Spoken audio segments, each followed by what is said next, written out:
assigned. 10-4. We were just dispatched for a welfare check of an 87-year-old male who apparently works for the person who called in some sort of capacity and hasn't shown up. And she's concerned for his welfare. Apparently, it looks like in the dispatch notes here that he has a wife who also has a lot of medical issues. So we're going to check their welfare and hope when we get there everyone's alive and well and that we get to move on. You know, for the most part, we just kind of knock on the doors and look in the windows and, you know, unless you can see through the windows that someone's clearly in need of help inside, it's not something we break down the door for. If we can find someone with a key or whatnot to let us in, then we'll definitely go in and make sure that no one's in need of help inside. And their neighbors are in the middle of a domestic. You're going to get me on film falling on my rear. That's what's going to happen. Westbound towards View. Male black, male with red. Caller can hear a female outside screaming, please help Yeah, we got some car tracks, tire tracks. That's hopefully a good sign. 49, okay. I'll be in room. Oh. Hello! So we just did this welfare check here and we made contact with a gentleman who was at the door. Yeah, okay. All right, who are you to him? I'm his son. You're his son? Okay, we got a call. Does he work for a woman? Mm-hmm. Okay, I guess she was worried that he didn't show up or something. Did he just leave recently? Yeah, he's fine. I just talked to him. Yeah, okay. Do you know where he went now? Well, he's at the store. Okay, all right. So everyone's all right, Yeah. and I think she said that he's has an elderly wife, maybe your mom, Yeah. as well. Okay, all right. So everyone's fine, Yeah, and everyone's fine. okay. Does he have her number to call? And Yeah, I'll have him call when he gets home. Okay. Make sure that that everyone's good. Okay. All right. Thank you. You're welcome. And it looks like the elderly gentleman has actually just returned to the house here. So everything looks to be all set here. You know, these kind of calls, it kind of varies how deep you dive into it. We don't really have a crime here necessarily. Obviously, if he came to the door all disheveled and covered in blood or something, that would, you know, pique our curiosity about what was going on here. But he seemed very, very calm and reasonably forthcoming. And we get a fair number of what they call welfare checks, just to make sure people are all right. Usually someone who's not on scene or doesn't live with the person and for whatever reason can't or won't go over and check, we'll go and make sure that everyone's okay there. I mean, you'll get, especially with some older folks that unfortunately they've passed away or whatnot, you certainly do get that. Hello, I'm Officer Jacob Schmidt with Lansing Police Department. Today we're going to talk about a few winter safety tips when you're gone during the holiday season. If you're leaving during the holiday season, make sure that your doors and windows are locked, make sure that you have lights on timers, and your motion lights are activated on the outside of your home. You can also sign up for vacation house checks through the Lansing Police Department. That is free of charge, and it will have an officer go to your house every night to check the exterior of your home. If you're having holiday packages delivered to your home, be sure to have a neighbor pick them up if you are not able to. If you're going to be gone for an extended period of time, be sure to have someone clear your sidewalks and driveway to make it look like someone's home. Those are a few tips to keep your home safe if you're gone during the holiday season. Right now we're headed to a Motorist Assist at Cedar and Miller for a green Jeep that's broken down on Cedar near the entrance to Meyer, which is probably creating some traffic issues. Usually we get there and, you know, it's out of fuel or got some other mechanical problem. I certainly have helped push vehicles out of the roadway and stuff if that's doable. It's right where I'm picturing it by the Meyer entrance off Cedar. There's probably not a real easy place to push a car, but often you end up calling a tow truck. I mean, they can't sit on a street like Cedar Street blocking a traffic lane. There's our Jeep. This is a lovely position too, because then we're gonna have to really block the driveway to get behind it. 4323, copy of plate. My wheel bearing busted, Oh. that's why it's there. Okay. My son's got a wrecker Okay. after it, and I guess they'll be here in about 10, 15 minutes. Okay, all right. Do you know what wrecker's coming? PJs. PJs? Okay. All right. I'll probably just... People keep going by Yeah.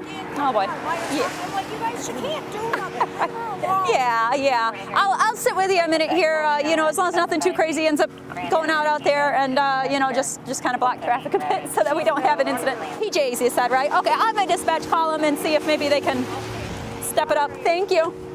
The driver here advised that PJs is en route. Could you maybe give them a TX and get an ETA and see if they can expedite it all? We can call the tow trucks and see if they're able to expedite. The city actually contracts with Northside and Schroyers to tow vehicles that we have, like from traffic stops or they're broken down on the roadway, unless the owner of the vehicle wants a specific tow company. In this case, they called PJs, which we don't actually contract with for other services. You know, sometimes they'll try and step it up a little bit just because we're in a travel lane and whatnot.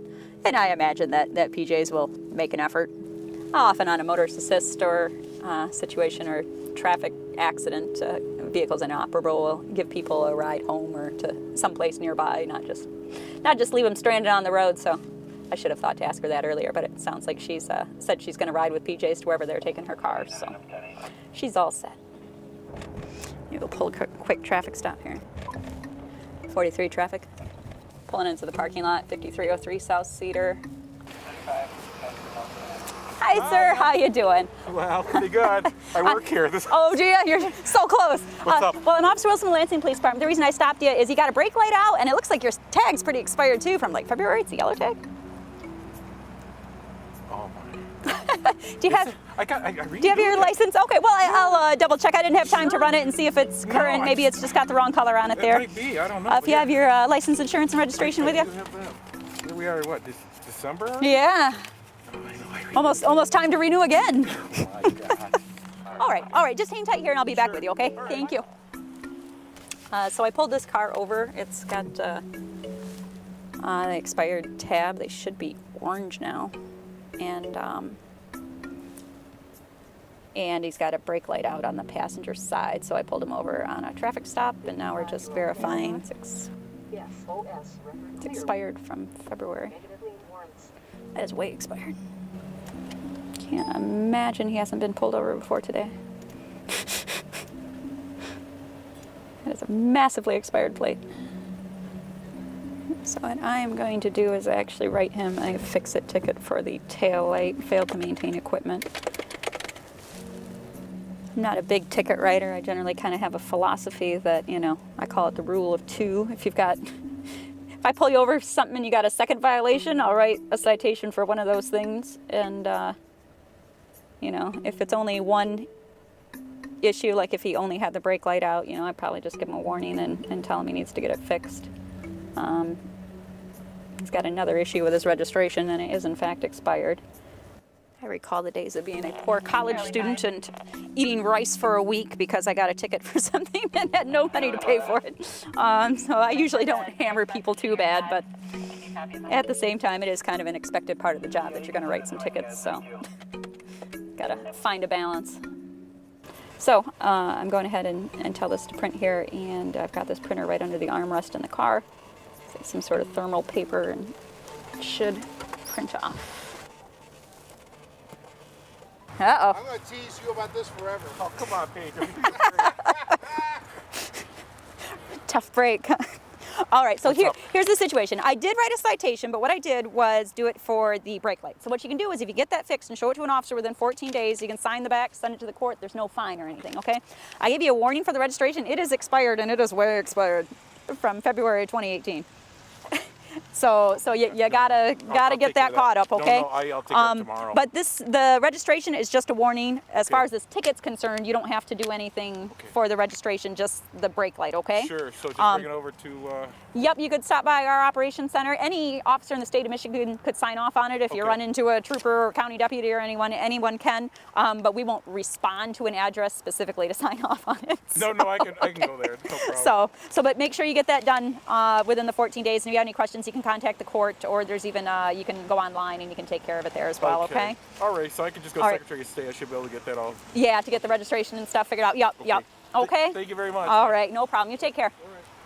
Well, anytime you make a traffic stop that isn't something you were called to, like if you were involved in an accident or is otherwise involved in an investigation doesn't count for what they call the MATS forms, which I forget what that stands for exactly, but basically it's a study they've been doing every year for a lot of years with the city of Lansing, studying, you know, racial characteristics of stops we make and what people were stopped for and whatnot. So we've got that form we got to fill out following every traffic stop we do.